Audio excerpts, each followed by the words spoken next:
Philippine Vice President Sara Duterte is facing her second impeachment complaint filed by left-wing organizations in the House of Representatives. The process of impeachment requires a vote of 1/3 of the lower chamber before being endorsed to the Senate. But only minority lawmakers have backed the impeachment complaint so far. CNA's Bernal with this report.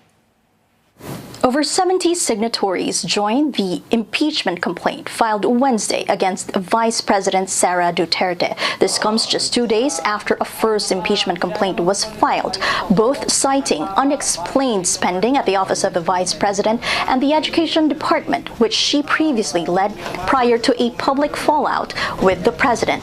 Now, with President Ferdinand Marcos Jr. publicly tagging any possible impeachment proceeding against his former running mate turned political foe as a waste of time, what these back-to-back impeachment complaints show is that portion of Philippine Congress who do not consider themselves beholden to the President's opinions.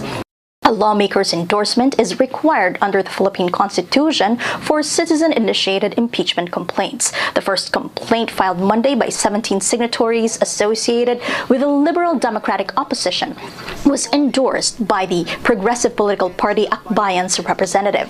The second complaint filed Wednesday afternoon was endorsed by the 3 lawmakers under the far-left Makabayan bloc, seen as Philippine Congress's vocal minority.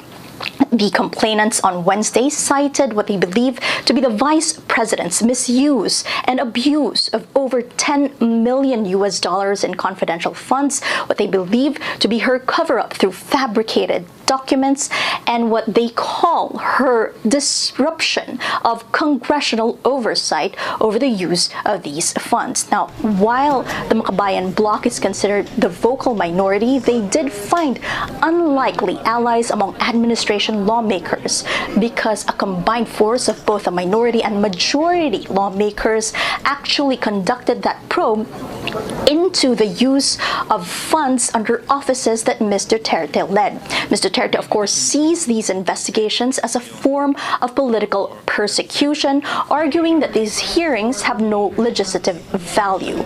Now, over 1/3 of the complainants on Wednesday come from the youth sector, who the signatories believe would have benefited from a more prudent spending under the Education Department. Buena, Bernal, CNA, Makati City in Metro Manila.